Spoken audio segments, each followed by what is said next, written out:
കേരളത്തിന്റെ ചരിത്രത്തിൽ തന്നെ ഏറ്റവും വലിയ ദുരന്തമാണ് വയനാട് സംഭവിച്ചിരിക്കുന്നത്. വയനാട് ചൂരൽമലയിലും മുണ്ടക്കയിലും ഏതാണ്ട് 24 മണിക്കൂറിനിടെ പെയ്ത അതിതീവ്ര മഴയാണ് ഇത്ര വലിയ ദുരന്തത്തിന് വഴിവെച്ചത്. നമുക്ക് ഈ ആകാശ ദൃശ്യങ്ങൾ കാണാം, എത്ര കിലോമീറ്റർ ദൂരമാണ് ഒലിച്ചു പോയിരിക്കുന്നത് എന്ന്. ആ പ്രഭവ കേന്ദ്രം മുതൽ ഇങ്ങ് ചൂരൽമലയുടെ ഈ സ്കൂളിൽ നിന്ന വെള്ളാർമല സ്കൂളിൽ നിന്ന ഭാഗങ്ങൾ ഉൾപ്പെടെ പൂർണ്ണമായും ഒലിച്ചു പോയിരിക്കുന്ന ആ അവസ്ഥ സൃഷ്ടിച്ചത് അതിതീവ്ര മഴയിൽ പൊട്ടി ഒലിച്ച ഉരുളുകളാണ്. 24 മണിക്കൂറിനിടെ 20 സെന്റിമീറ്ററിലധികം മഴ പെയ്താൽ തന്നെ അതിതീവ്ര മഴ എന്ന് പറയും. ഇവിടെ ആ സമയം ആ 24 മണിക്കൂറിൽ ഏതാണ്ട് 37 സെന്റിമീറ്ററോളം മഴ പെയ്തു എന്ന് പറയുന്നു. അപ്പോൾ അതിതീവ്ര മഴ എന്ന് കണക്കാക്കുന്ന മഴയുടെ ഇരട്ടിയോളം മഴ ഒരേ സമയം പെയ്തതാണ് ഇത്ര വലിയ പ്രതീക്ഷിക്കാത്ത ദുരന്തത്തിന് വഴിവെച്ചത്. ഇപ്പോഴും അവിടെ ആ പ്രദേശത്ത് അതിശക്തമായ മഴ തുടരുകയാണ്. അവിടെ മാത്രമല്ല, വടക്കൻ കേരളത്തിലാകെയും ശക്തമായ മഴ തുടരുകയാണ്. അതുകൊണ്ട് തന്നെ വലിയ ജാഗ്രത ജനങ്ങളുടെ ഭാഗത്തു നിന്ന് വേണം എന്നത് ആവശ്യപ്പെടുന്നു. ജില്ലാ ഭരണകൂടം ഇപ്പോൾ തന്നെ അക്കാര്യം ആവശ്യപ്പെടുന്നു. മുൻ വർഷങ്ങളിൽ ഉരുൾപൊട്ടിയ പ്രദേശങ്ങൾ അതിന് സമീപമുള്ളവരൊക്കെ വലിയ ജാഗ്രത പുലർത്തണമെന്നാണ് കളക്ടർ ആവശ്യപ്പെടുന്നത്.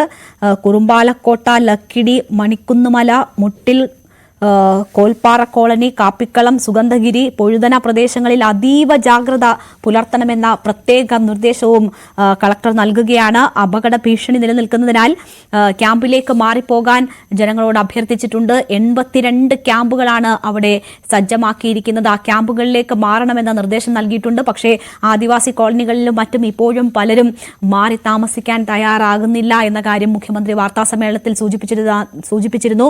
അവർക്ക് അവിടെ ഭക്ഷണവും വെള്ളവും ഒക്കെ എത്തിക്കാനൊക്കെയുള്ള നടപടികൾ സ്വീകരിക്കുന്നു. പക്ഷേ ഏറ്റവും സുരക്ഷിതരായി ഒരു സ്ഥലത്തേക്ക്, ക്യാമ്പിലേക്ക് മാറുക എന്നതാണ് നമ്മുടെ മുന്നിലുള്ള ഏറ്റവും നല്ല ചോയ്സ്. ജീവനാണ് വലുത്. അതുകൊണ്ട് തന്നെ അധികൃതർ നൽകുന്ന നിർദ്ദേശങ്ങൾ പാലിക്കുക, മാറി താമസിക്കാൻ പറയുന്ന ഇടങ്ങളിൽ നിന്ന് മാറി താമസിക്കുക എന്നതാണ് ചെയ്യേണ്ടത്. ഇവിടെ പലരും ഇങ്ങനെ ഒരു ദുരന്തമുണ്ടാകുമോ എന്ന് മനസ്സിൽ ആശങ്കകൾ ഉണ്ടായിരുന്നവർ പലരും ഉണ്ടായിരുന്നു, ഈ മുണ്ടക്കയിലും ചൂരൽമലയിലും ഒക്കെ. പക്ഷേ സ്വന്തം വീടും സ്ഥലവും കൃഷിയും ഒക്കെ ഉപേക്ഷിച്ച് ഒരു ദിവസത്തേക്കോ 2 ദിവസത്തേക്കോ ആയാൽ പോലും മാറി താമസിക്കാനുള്ള ബുദ്ധിമുട്ടും പ്രയാസങ്ങളും ഒക്കെ അവിടെ തന്നെ തുടരാൻ അവരെ പ്രേരിപ്പിക്കുകയായിരുന്നു. എല്ലാം നഷ്ടപ്പെട്ട്, എല്ലാം ഒലിച്ച്, ഒറ്റ കുത്തൊലിക്കിൽ എല്ലാം നഷ്ടപ്പെട്ട് നിൽക്കുമ്പോൾ, ജീവൻ പോലും നഷ്ടപ്പെട്ട്, ഉറ്റവരെയും ഉടയവരെയും ഒക്കെ നഷ്ടപ്പെട്ട് നിൽക്കുമ്പോൾ ആ ഒരു ദിവസം അങ്ങനെ ഒരു തീരുമാനമെടുത്തിരുന്നെങ്കിൽ എന്ന് നമുക്ക് തിരിഞ്ഞു നോക്കുമ്പോൾ തോന്നിപ്പോകും. അതുകൊണ്ട് തന്നെ ഇങ്ങനെ ഒരു ദുരന്തം ആവർത്തിക്കാതിരിക്കാൻ ഏറ്റവും സാധ്യത കൽപ്പിക്കുന്ന, ഏറ്റവും ഉരുൾപൊട്ടൽ സാധ്യതാ മേഖലകളായി കൽപ്പിക്കുന്ന ഇടങ്ങളിൽ നിന്നും മറ്റുമൊക്കെ മാറി താമസിക്കാൻ ആളുകൾ തയ്യാറാകണം. അത്തരം നിർദ്ദേശങ്ങൾ പൂർണ്ണമായും പാലിക്കാൻ തയ്യാറാകണം.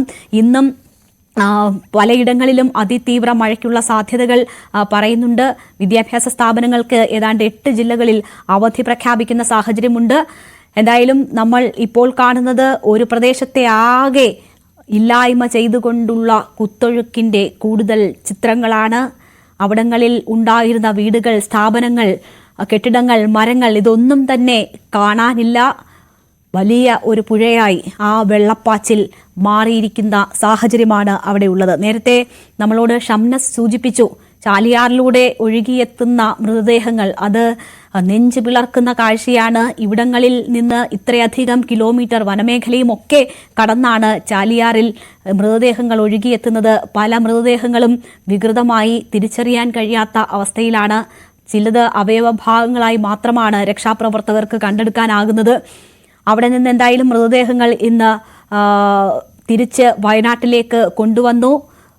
അവിടെ ആംബുലൻസ് സൗകര്യം ഒരുക്കിക്കൊണ്ടാണ് മൃതദേഹങ്ങൾ വയനാട്ടിലേക്ക് എത്തിച്ചിരിക്കുന്നത്. ബന്ധുക്കൾക്കും മറ്റും ഒക്കെ തിരിച്ചറിയുന്നതിനൊക്കെയുള്ള സഹായകമാകുന്നതിന് വേണ്ടിയാണ് അത്തരമൊരു നീക്കം അധികൃതരുടെ ഭാഗത്തു നിന്നും ഉണ്ടായത്.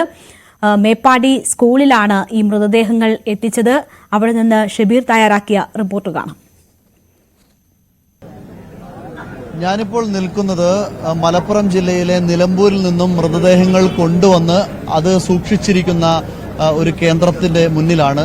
നമുക്കറിയാം മേപ്പാടി ഹയർ സെക്കൻഡറി സ്കൂളിന്റെ ക്ലാസ് മുറികളിലായിട്ടാണ് അവിടെ നിന്നും കൊണ്ടുവരുന്ന മൃതദേഹങ്ങൾ ഫ്രീസറിൽ ഇപ്പോൾ സൂക്ഷിച്ചിരിക്കുന്നത്. അവിടെ ആളുകൾക്ക് മൃതദേഹങ്ങൾ തിരിച്ചറിയാനുള്ള ഒരു സൗകര്യം ഇവിടെ ഏർപ്പെടുത്തിയിട്ടുണ്ട്. നമ്മളിപ്പോൾ ചിത്രത്തിൽ കാണുന്ന ആളുകളെല്ലാം തങ്ങളുടെ ഉറ്റവരുടെയും ഉടവരെയും കാത്ത് അവരുടെ ചിത്രങ്ങളുമായി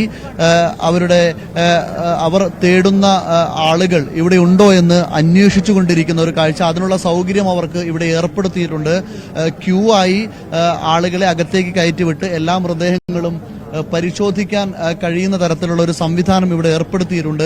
നമ്മൾ ഇന്നലെ രാവിലെ മുതൽ കണ്ടതുപോലെ തന്നെ സങ്കടകരമായ, അത്യന്തം നമുക്കൊരിക്കലും കണ്ടു നിൽക്കാൻ കഴിയാത്ത തരത്തിലുള്ള കാഴ്ചകളിലേക്കാണ് വീണ്ടും വീണ്ടും നമ്മെ ഈ ദുരന്തം കൊണ്ടുപോകുന്നത് എന്ന് വേണം പറയാൻ. കാരണം പലപ്പോഴും മൃതദേഹങ്ങളൊക്കെ തിരിച്ചറിയാൻ സാധിക്കാത്ത വിധത്തിലായതുകൊണ്ട് തന്നെ ബന്ധുക്കൾക്ക് അവ തിരിച്ചറിയാൻ വലിയ പ്രയാസം നേരിടുന്നുണ്ട്. എങ്കിൽ പോലും അതുപോലെ തന്നെ ഡോക്ടർമാരടക്കമുള്ളവർക്കും അത് കാണിച്ച് അവരെ ബോധ്യപ്പെടുത്താനും വലിയ ബുദ്ധിമുട്ടാണ്.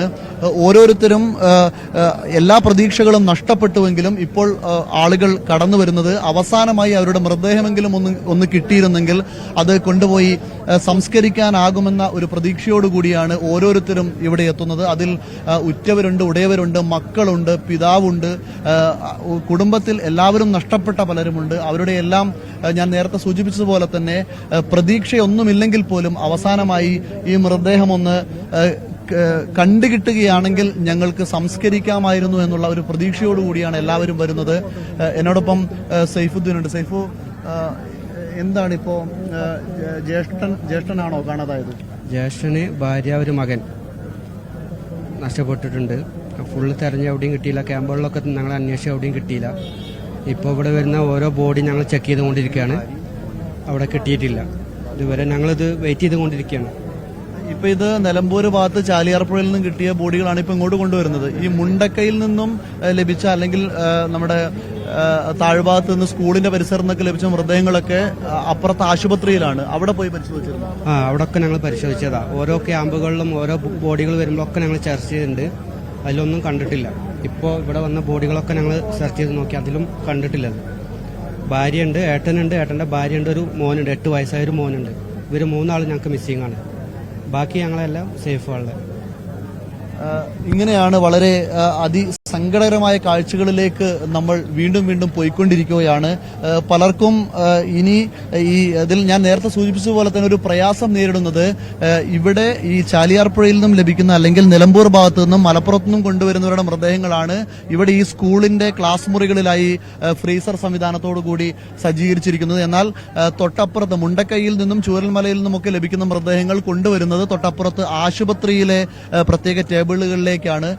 അവിടെയൊക്കെ ഇത്തരത്തിൽ അങ്ങോട്ടും ഇങ്ങോട്ടും ആളുകൾ ഓടിക്കൊണ്ടേയിരിക്കുന്ന ഒരു സാഹചര്യം നിലവിലുണ്ട് എന്നതും ഒരു പ്രധാനപ്പെട്ട കാര്യമാണ്. കാരണം ഇവിടെ മൃതദേഹങ്ങൾ ഇവിടത്തേക്ക് ആംബുലൻസുകൾ കോൺവോയ് അടിസ്ഥാനത്തിൽ മലപ്പുറത്ത് നിന്നും വരുമ്പോൾ ആളുകൾ കൂട്ടത്തോടുകൂടി ഇവിടെ വരികയും പിന്നീട് ഇവിടെ ആ മൃതദേഹങ്ങളിലൊന്നും തങ്ങളുടെ ഉറ്റവരും ഉടയവരും ഇല്ല എന്ന് കാണുമ്പോൾ പിന്നീട് തിരിച്ചങ്ങോട്ട് പോവുകയും ചെയ്യുന്ന ഒരു സാഹചര്യവും നിലവിലുണ്ട്. ഏതായാലും ഈ കാണുന്ന, നമ്മൾ ദൃശ്യങ്ങളിൽ കാണുന്ന ആളുകളെല്ലാം തങ്ങളുടെ മൊബൈൽ ഫോണിലുള്ള ചിത്രങ്ങളുമായി, ഈ ചിത്രങ്ങൾ ഡോക്ടർമാരെയും ആരോഗ്യ പ്രവർത്തകരെയും ഈ ഫ്രീസറിനുള്ളിൽ സൂക്ഷിച്ചിരുന്ന മൃതദേഹവുമായി ഒത്തുനോക്കാൻ വേണ്ടി അവരെ കാണിച്ചു കൊടുത്ത്, അല്ലെങ്കിൽ നേരിട്ട് കണ്ട് മനസ്സിലാക്കാൻ സാധിക്കുമോ എന്നൊക്കെ നോക്കിക്കൊണ്ട് അവസാനമായി അവരുടെ മൃതദേഹമെങ്കിലും തിരിച്ച് വീടുകളിലേക്ക് കൊണ്ടുപോകാൻ, അല്ലെങ്കിൽ പള്ളിപ്പറമ്പുകളിൽ മറവ് ചെയ്യാനുള്ള ഒരു സാഹചര്യം ഉണ്ടാകുമെന്ന പ്രതീക്ഷയോടുകൂടി കഴിയുകയാണ്.